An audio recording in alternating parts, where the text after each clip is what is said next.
তোমরা অন্ধকারে নও, যে সেই দিন চোরের ন্যায় তোমাদের উপরে আসিয়া পড়িবে। তোমরা তো সকলে দীপ্তির সন্তান ও দিবসের সন্তান। আমরা রাত্রিরও নই, অন্ধকারেরও নই। অতএব আইসো, আমরা অন্য সকলের ন্যায় নিদ্রা না যাই, বরং জাগিয়া থাকি ও মিতাচারী হই। Hallelujah, hallelujah. আচ্ছা, এই অন্ধকারের সন্তান আর জ্যোতি সন্তানটা কি? গতদিনও বলেছিলাম এই অন্ধকারের সন্তান আর জ্যোতি সন্তান কি। বাইবেলে কি বলছে? আমরা তো অন্ধকারের সন্তান নই, আমাদের উপরে সেই সময়টা চোরের মতো যেন না আসে। হালেলুয়া। আমরা জানি যে চোর কখন আসে? রাত্রে আসে, অন্ধকারে আসে। বাইবেলে কি বলছে? আমরা সেই অন্ধকারের নই, তাই তো? অন্ধকার সন্তান। আমরা যখন প্রভুকে জানতাম না তখন আমরা অন্ধকারে ছিলাম, কিন্তু এখন প্রভুকে জেনেছি, এখন আমরা অন্ধকারের সন্তান নই। হালেলুয়া। কিন্তু এখানে একটা লাইন বলছে, আমরা এটা দেখবো। হালেলুয়া।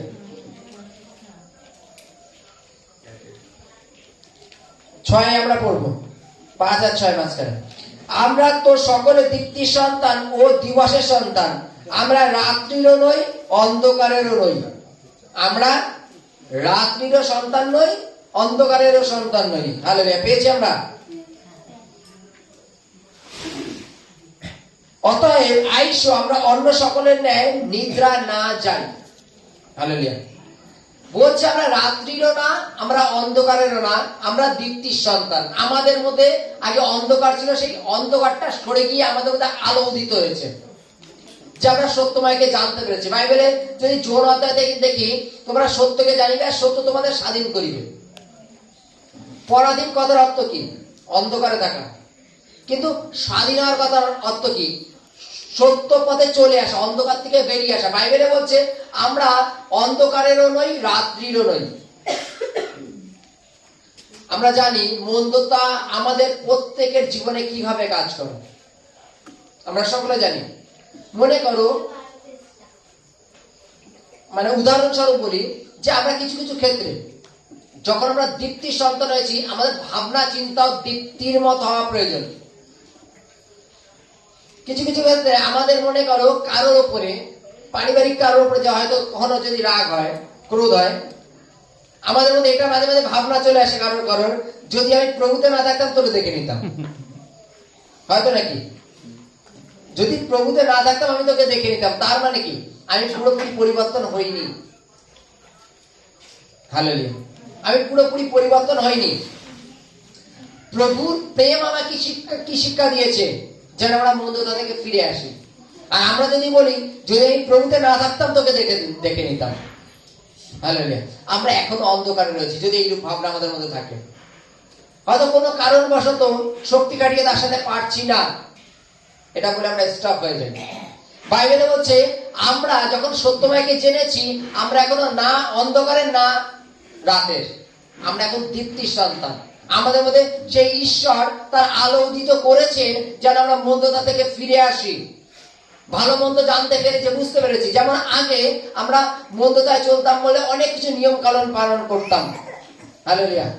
12 মাসে 13 ঋতু পালন করতাম তো নাকি? মানে অমুক দিন চুল কাটা যাবে না, কারণ জন্মবার। নখ কাটা যাবে না, সকাল বিকেলে এখানে যাওয়া যাবে না, আজকে এই কাজটা করা যাবে না, এটা বার, আজকে ওইবার। আমরা এইরূপ নিয়ম কানুন পালন করতাম কখন? যখন আমরা অন্ধকারে ছিলাম।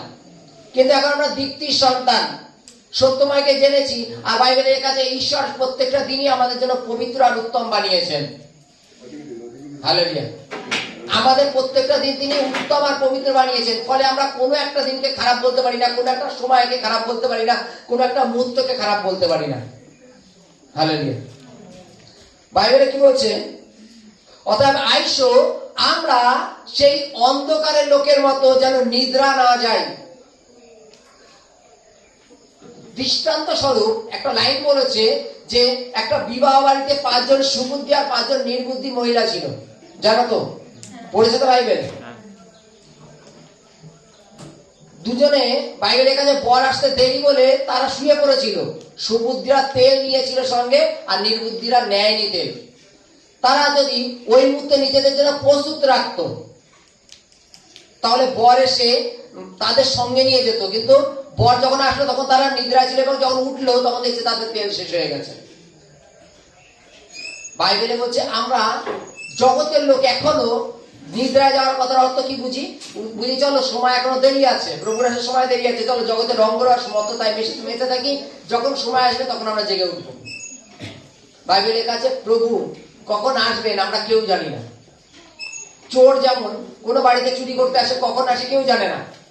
সমস্ত ক্ষেত্রে সে এখনকার চোর দিনের বেলাও আসে, সাইকেল রেখে দিলা খানিকটা পরে দেখো সাইকেল নেই, এটাও চুরি। সে কোনো কিছু চুরি রাত্রে থাকে, কিন্তু কিছু চুরি দিনে থাকে। কিন্তু বাইবেলে হচ্ছে সেই দিনের চুরিও কখন চোর আসবে আমরা কেউ জানি না। জানি, যদি জানতাম তাহলে সাইকেলটার দিকে পাড়া দিয়ে রেখে দিতাম। বাইবেল হচ্ছে তদ্রূপ প্রভু কখন আসবে আমরা জানি না। আমরা যদি জগতের লোকের মতো যদি এখন নিদ্রায় যাই, এবং আমরা যদি মনে করি জানো প্রভু যখন আসবে তখন আমরা জেগে উঠবো, তাহলে আমরা ভুল করছি। তাহলে প্রভুর সাথে আমরা সেই স্থানে উঠতে পারবো না। হালেলুয়া।